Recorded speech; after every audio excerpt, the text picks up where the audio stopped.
You walk by a guy. He bumps you, shoulder, hard, and slips a drive into your pocket. You don't notice, not for 6 blocks. You notice at the coffee shop, reaching for your card. Cold metal, a hard drive, wrapped in a rubber band, with a sticky note in handwriting you've never seen. Don't plug this in anywhere with Wi-Fi. Don't tell anyone. I'm sorry. You should throw it in the trash. You don't. And at 2 a.m., on an old laptop with the Wi-Fi card physically removed, because some part of you already knows, you plug it in. 10 million rows, wallet addresses, private keys, cryptocurrency that hasn't moved in over a decade. You check the window. You check the lock. Too late for both, because the man who bumped you has been dead for 3 hours, and every camera on that street saw him choose you.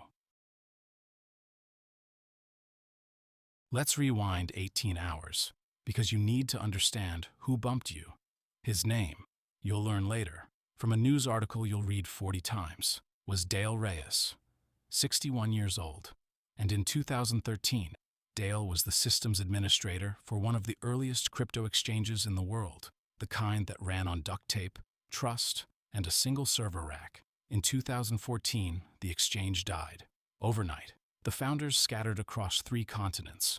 The company dissolved in bankruptcy. The customers, millions of them, screamed into forms that no longer exist. But servers don't scream. Servers get unplugged and carried out a backdoor.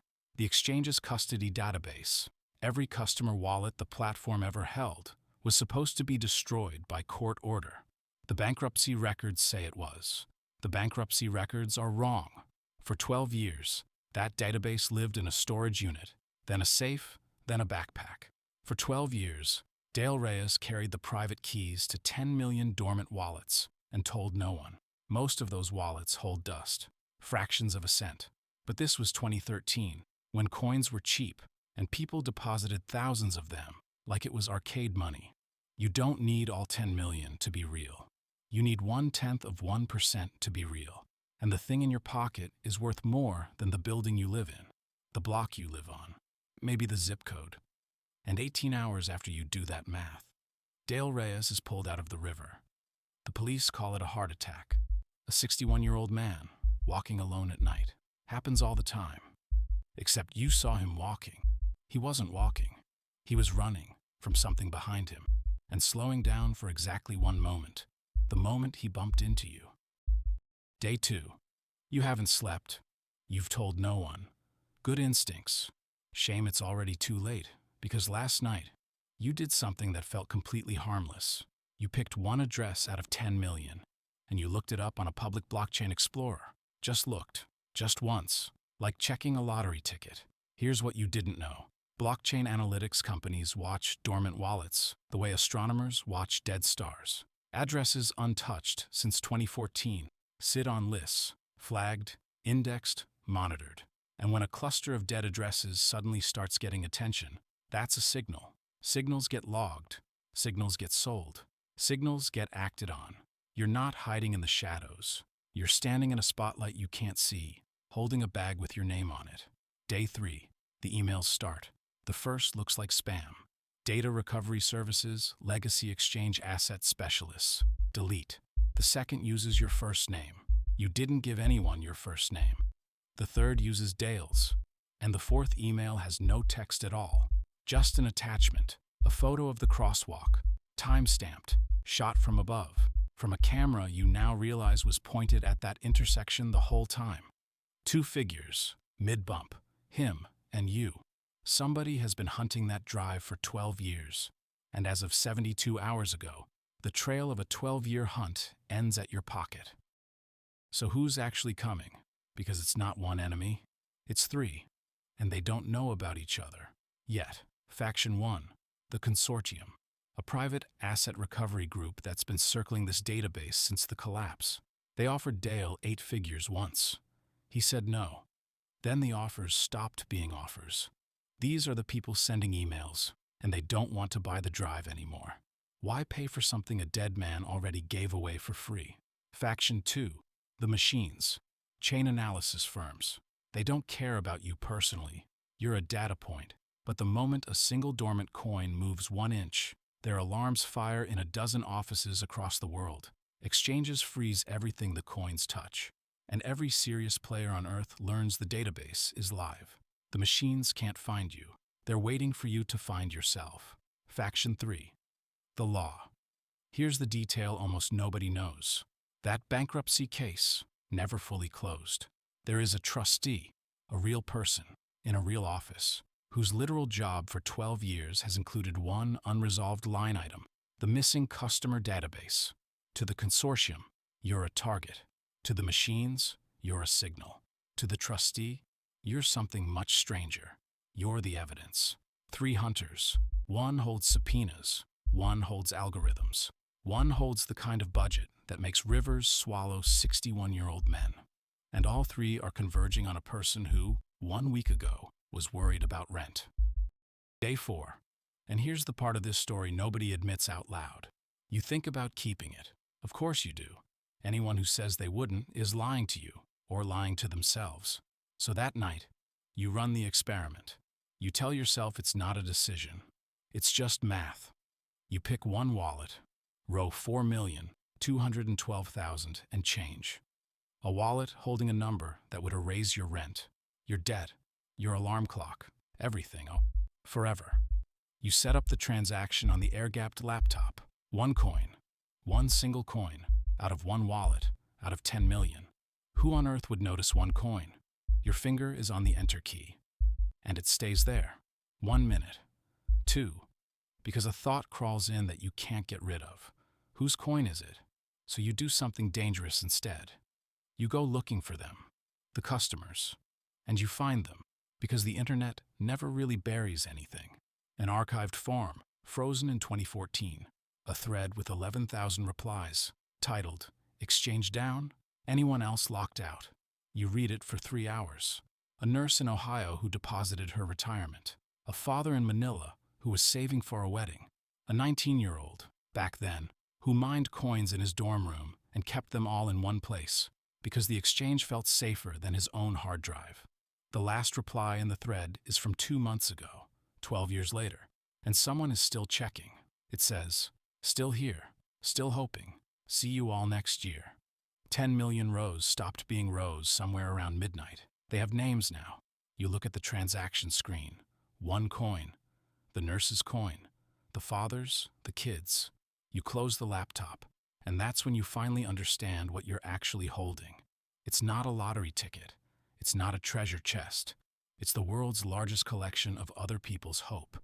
And every single hunter circling you right now wants to melt it down for scrap. Your finger was on the key. Remember that feeling. It's about to matter. So here's where you actually are. Not the fantasy version, the real one. 3 doors. Pick wrong, and the rest of your life is very short or very long in all the wrong ways. Door 1. Take it. The dream. The yacht math. Here's the problem. It was never Dale's, and it's not yours. Every row in that database is a real person who lost their savings in 2014. Some of them mourned it like a death. The second one, Dormant coin, moves. The machine's alarms fire. The trustee's cold case goes hot, and the consortium stops sending photos and starts making visits. Door 1 doesn't lead to a beach. It leads to a courtroom, and you arrive famous, or you don't arrive at all. Door 2. Destroy it. Drill the platters. Melt it. Walk away clean.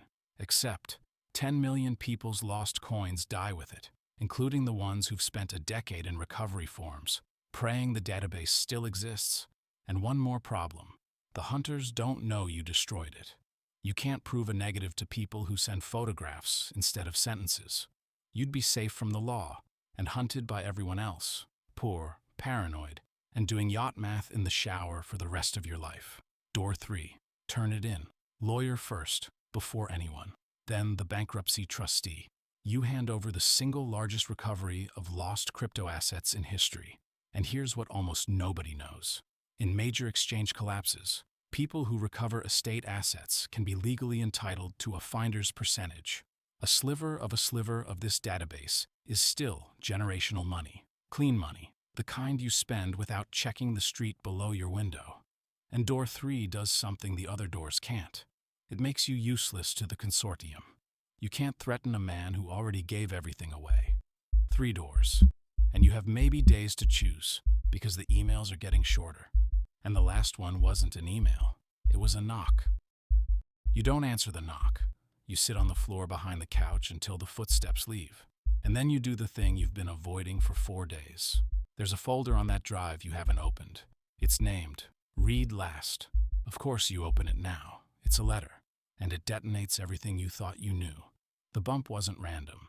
Dale Reyes had been watching you for 3 weeks. The letter has your routines in it, your coffee order, your route, which crosswalk you use when it rains. He picked that intersection because it's the only one on your route with a broken camera on the north side. He controlled which cameras saw the handoff. The photo you got came from the consortium's camera. Dale knew about that one too. He wanted them to see it. Why? The letter answers that too. They've been closing in for a year. I'm old, I'm tired, and the moment I die with it, they win. It goes in an evidence box or a black market, 50-50. So I needed someone with no record, no crypto history, no connection to me. Someone invisible. I watched a lot of people, kid. You're the only one who gave the wrong change back to the cashier when she undercounted. Twice. He tested you, weeks ago. A stranger's dropped wallet you returned. A miscount at a register you corrected against your own interest. Little moments you don't even remember. Those were the interview. And the last line of the letter. I couldn't beat them, and I couldn't outlive them. So I did the only thing left. I made it your choice. Whatever door you pick it fast. I'm sorry about the bump. Dale Reyes spent 12 years refusing 8 figures to protect the savings of 10 million strangers who will never know his name. His final act on this earth was a shoulder check. And now the most dangerous database in the world belongs to the person who gave back the wrong change. So let's play it forward. 3 doors, 3 futures. Pick your ending. Ending 1. You take it. For 8 months, it works. You're careful. You're clever. You move dust, tiny amounts, spread thin, wash through places that don't ask questions. You buy nothing big. You change nothing visible. And it doesn't matter, because in month 9, a compliance algorithm in Singapore connects 2 transactions you made 4,000 miles apart, and the knock comes back. Except this time, it doesn't stop. The trial takes 2 years. The headlines use your yearbook photo, and the consortium, they send flowers to the courthouse. No card. They just want you to know they were right about you. Ending 2, you destroy it. The drive dies in your kitchen sink under a power drill, and for 1 week, you feel free. But you can't unknow what you had. Every year, on the anniversary, you find that forum thread. Still here. Still hoping. See you all next year. And every year, you close the tab a little slower. You're 70 years old in the last one. Still reading. Still saying nothing. Safe and hollowed out. And the only person alive who knows where 10 million miracles went. Ending 3. You turn it in. The lawyer's office smells like burnt coffee. The trustee doesn't believe you for the first 20 minutes. Then she goes very quiet and very pale and asks if she can make a phone call. It takes 4 years to unwind. Your finder's fee has 7 zeros in it. But that's not the part you remember. The part you remember is the news clip. A nurse in Ohio, 63 now, crying on her porch, holding a letter that says her retirement came home. Somewhere in that pile of 10 million names, a 19-year-old, 31 now, logs into a form one last time and types, "We made it. Thread closed. 3 doors. Same hand on the same handle. Yours." So, POV. It's 2 a.m. again. The drive is warm. The knock might come back tonight. Door 1 makes you rich and hunted. Door 2 makes you safe and haunted. Door 3 makes you the reason 10 million strangers someday get a message that says, "We found it." Dale never picked a door. He just held on for 12 years until holding on killed him. You don't get 12 years. You maybe don't get 12 hours. Comment which door you're opening. And be honest, because everyone says 3 at first. But nobody's ever alone in a room with $10 billion and a blinking cursor, until they are. Subscribe if you want more situations you would not survive. Next week, you find your own name in a leaked witness protection file.